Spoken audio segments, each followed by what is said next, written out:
I sat on the old, worn out couch, a piece of furniture that once held memories of laughter and late night movies. Now, it was a reminder of a time when life was lighter, happier. The room around me felt heavy, thick with the weight of the past. Upstairs, my 4-year-old daughter, Anna, was fast asleep, her gentle breaths a sharp contrast to the tension lingering in our home. I glanced at the clock. Past 11 p.m. Charles was late again, as he often was these days. Finally, the sound of the key turning in the lock broke the silence. I stood up, smoothing my shirt out of habit, though I wasn't sure why I still bothered. Charles, I called softly as he stepped inside, looking more like a stranger than the man I once knew. You're late. He didn't look at me, only grunted. Work. His voice, once warm and familiar, now felt cold and distant. I tried to keep my tone casual, though a knot tightened in my chest. Anna asked about you today. She wanted to know when Daddy would be home. Charles shrugged off his coat and hung it carelessly on the rack. Kids ask a lot of things. Doesn't mean we always have the answers. His indifference stung. I swallowed the lump in my throat. Maybe we could do something this weekend. Just the three of us. Anna would love that. Charles scoffed, his voice dripping with sarcasm. A family outing? With everything going on. Don't be naive, Betty. My hands trembled slightly, but I held on to the conversation, desperate to reach him. This isn't the Charles I married. She needs her father, Charles. It's important. He walked to the fridge, pulling out a beer without even looking at me. What she needs is a miracle, not me pretending to be a happy family at the park. I felt my eyes well up. She's your daughter, Charles. How can you be so cold? He took a long drink, his gaze fixed on anything but me. I'm being realistic, Betty. This isn't the life I wanted. A sick child, a house that feels more like a hospital. I followed him into the kitchen, my voice rising with emotion. And what about me? Do you think I enjoy watching our daughter suffer? Do you think this is the life I dreamed of? He slammed the beer bottle on the counter, the sound echoing in the tense silence. I don't know, Betty, I really don't. But I know I can't do this anymore. A surge of anger coursed through me. You want to walk away from your own child? He downed the rest of his beer in one gulp. I need space. I can't handle this. Suffocation. The word felt like a punch to the gut. Suffocation. Is that what your family is to you now? He turned away, shoulders tense. It's not just that, Betty. It's everything. The constant hospital visits, the medical bills, the way our lives revolve around Anna's illness. I didn't sign up for this. I stared at him, speechless. So, what's your plan, Charles? Leave us? Start over somewhere else? He didn't respond, just walked past me, his footsteps heavy on the wooden floor. I stood there, emotions swirling, anger, sadness, betrayal. Later that night, I lay in bed, the space next to me cold and empty. From the other room, I heard the faint sound of Charles's TV. The divide between us felt too wide to bridge, and I couldn't help but wonder if it ever could be crossed again. The man I married, once my partner and Anna's father, now felt like a stranger under the same roof. Our home, typically a haven of warmth, stood in stark contrast to the sterile hospital room where Anna lay.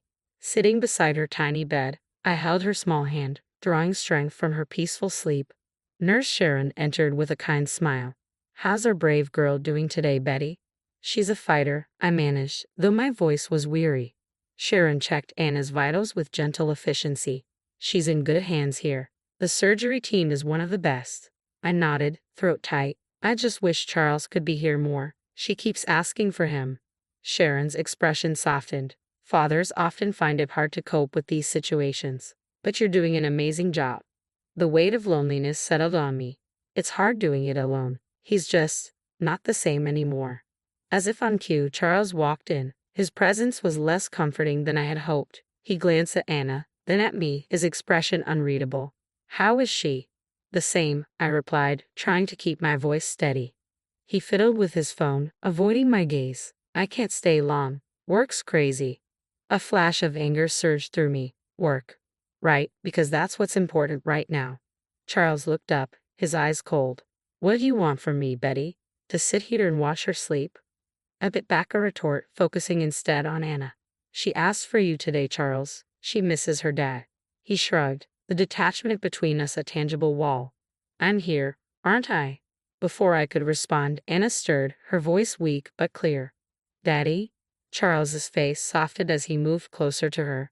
Hey, princess. Daddy's here. Anna managed a faint smile, reaching out to him. Stay with me, Daddy. A mix of hope and sorrow twisted in my heart as Charles hesitated, then sat on the edge of her bed. I can't stay long, Anna. Daddy has to work. Her smile faded, an understanding far beyond her years in her eyes. It's okay, Daddy. I love you, Anna whispered, her small hand clutching Charles's as he forced a smile in response.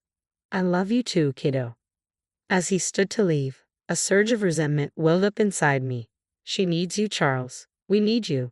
He paused, his back turned to us, and replied, I'm doing what I can, Betty. But his words felt hollow in the sterile room.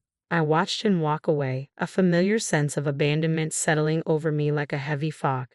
Anna squeezed my hand, her presence reminding me of the fight ahead. The room fell silent, save for the steady beeping of the monitors. Leaning closer to Anna, I whispered promises of better days, promises I wasn't sure I could keep. But in that moment, all I had was hope and my unwavering love for my daughter. The silence was broken by my friend Marilyn's call. I sat in the dimly lit hospital cafeteria, clutching a lukewarm cup of coffee as my mind whirled with betrayal and shock. Marilyn slid into the seat across from me, her expression a mix of concern and urgency. Charles is selling our house, she said, and I felt anger and disbelief swirl within me, feeling a determination I hadn't felt in months. Betty, I can't believe he's going this far. Selling your house while you're anchored here with Anna, she continued, and I inhaled sharply, my hands trembling as I struggled to calm myself. Marilyn, please try to delay the sale. I need some time to figure this out.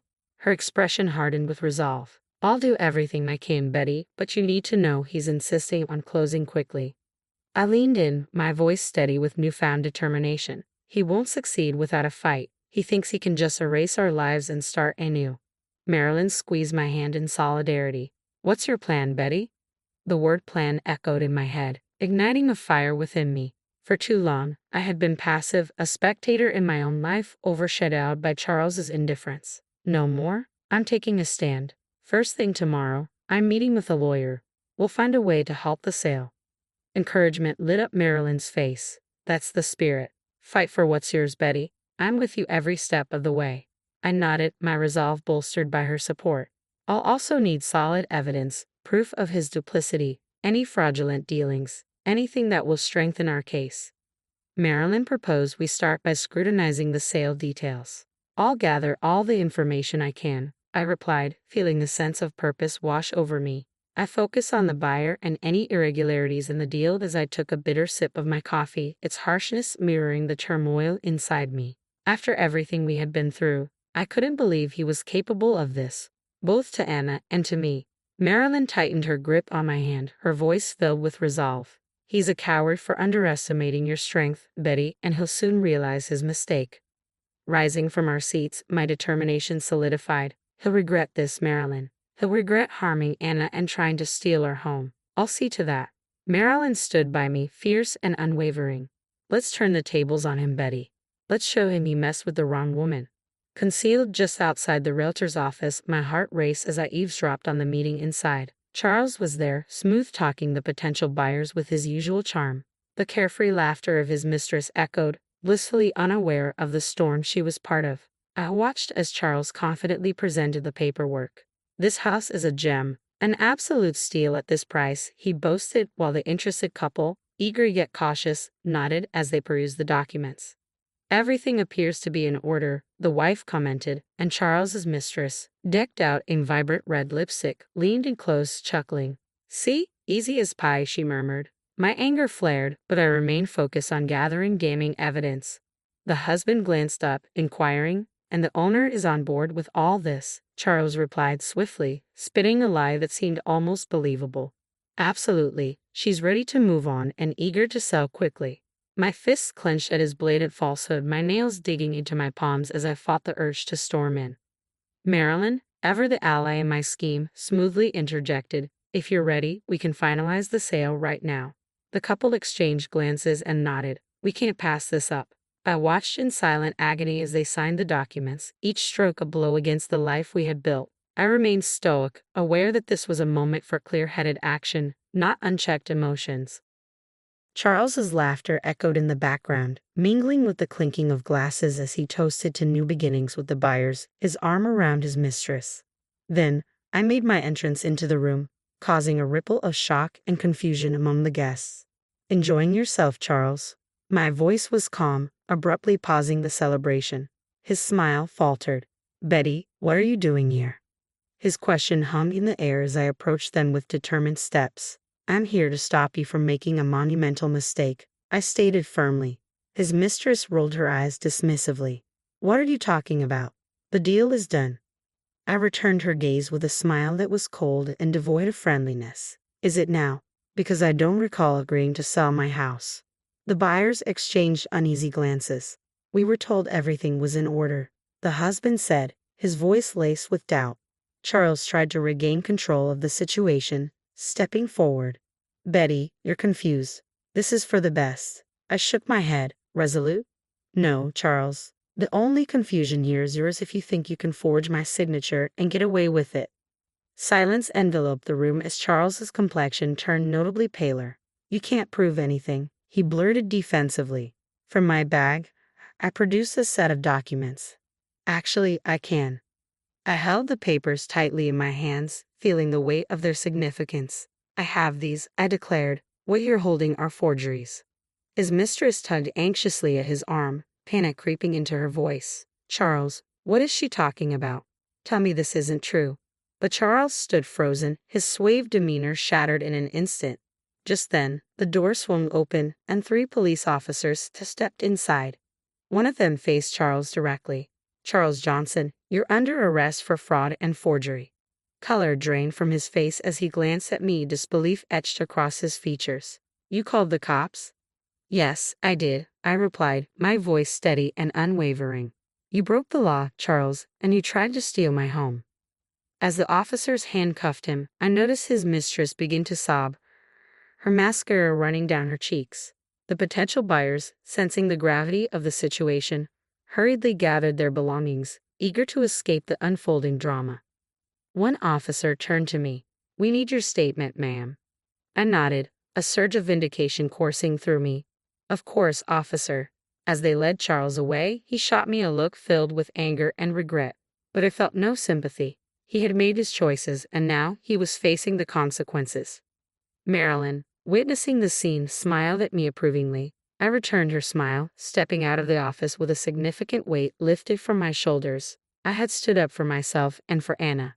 This was just the beginning. After Charles's arrest, I found myself in my lawyer's office surrounded by law books and the heavy scent of leather. Mr. Ronald, my attorney, a no-nonsense man in his 50s with a face lined by experience, reviewed my case. Betty, your husband's actions have opened up a significant can of worms. The fraud charge is serious. I sat across from him, my hands clasped tightly. I know, Mr. Ronald, but I couldn't let him get away with it, not after everything. He nodded, understanding in his gaze. I respect that. Now, about the divorce and custody battle. You're in a strong position, but it won't be easy. I leaned forward, resolute. I'm ready for it. I have to do this for Anna. She deserves a stable home. He shuffled through some papers. What about alimony and child support? Given Charles's likely incarceration, it's going to be complicated. I sighed, a mix of determination and sadness in my voice. The road ahead was daunting, but I was prepared to navigate it for my daughter. Anna is my top concern. I only want what's best for her. As for Charles, he made his own decisions. Mr. Ronald gave me a firm look, seriousness etched across his face. Betty, you're a resilient woman. We'll ensure you and your daughter get the justice you deserve. Leaving his office, my phone rang. It was Charles. I hesitated but answered. What do you want, Charles? His voice was urgent. Betty, I know I've made mistakes, but please don't keep Anna away from me. I stopped in my tracks, anger building inside me. Were you thinking of Anna when you tried to sell our house? When you were spending your days with someone else? He fell silent. I lost my way, Betty, but I'm still her dad. I love her. Holding my phone tighter, I replied, love is more than just words, Charles. It's shown through actions. You've let us both down. His voice broke. I'll do anything to fix this, please. I shook my head, even though he couldn't see me. It's too late for that. You can see Anna, but only with supervised visits. That's final. He paused, then quietly accepted my terms. The following days were a whirlwind. I focused on ensuring Anna felt loved and stable amid the turmoil. Her laughter soothed my broken heart. One afternoon, while Anna napped, my sister Julie called. "Hey, Betty, how are you coping?" Her voice always carried a blend of concern and strength. "I'm managing, Julie. It's tough, but I'm hanging in there." Julie was quiet for a moment. "I heard about Charles. I'm sorry, Betty, but I'm proud of you for standing your ground." I smiled weakly. "Thanks, Julie. It's hard, but Anna needs me now more than ever." Her tone softened. "And who's there for you, Betty?" Her question caught me off guard. Lost in caring for Anna and the legal battle, I hadn't considered my own needs. "I don't know, Julie. I haven't had the chance to think about myself." Julie replied firmly, "You need to look after yourself too. You can't pour from an empty cup." She was right. "I'll try, Julie. It's just all so overwhelming." "You're not alone. Remember that. I'm here for you, always." The next day, I visited a therapist, Dr. Scott. His office was welcoming, with gentle lighting and a comfy couch. He greeted me with a warm smile. "Betty, it's good to meet you. How can I help you today?" I took a deep breath and shared my worries and fears. "I just feel so lost, Dr. Scott. Everything I trusted has turned upside down." He nodded, his voice soft and understanding. "It's natural to feel this way after what you've experienced. It's essential to recognize that challenging times are just one chapter in the extensive narrative of your life, not the entirety of it." His words struck a chord within me, sparking a period of gradual but meaningful change. As I began to rebuild my life, I found solidarity in a support group for single parents. Despite my initial nerves at the first meeting, the sense of community was palpable. As others shared their experiences, it was a relief to know I wasn't alone. The group leader welcomed me warmly, encouraging us to support and uplift each other. I shared my own story, my voice steady yet charged with emotion. The members listened with empathy and understanding. Afterward, Abigail, one of the group members, approached me. "Your story is inspiring, Betty. You're stronger than you realize," she said. Her words buoyed my spirits, and I began to believe that maybe, just maybe, I could transform this challenging chapter into a tale of resilience and hope. Back home, in the calm of an early morning, I reflected on the tumultuous journey that had brought me to this moment of peace. The divorce was finalized, and the documents sat on my coffee table, marking a new chapter of independence. The legal battle had been grueling, but I had fought hard against Charles for a fair share of his assets to secure a stable future for our daughter. The court ruled in our favor, and Charles was found guilty of fraud, facing serious consequences alongside his accomplice. Watching them point fingers at each other was surreal. There was no remorse, only blame. Yet despite the chaos of legal battles and emotional turmoil, there was a silver lining. Anna had recovered well from her surgery, her vibrant laughter once again filling our home and bringing warmth that had been absent for too long. As I sipped my morning coffee, I contemplated our future, one I had fiercely fought for, now bright with promise. Anna was my priority, my beacon of hope. We had weathered the storm and emerged stronger than before.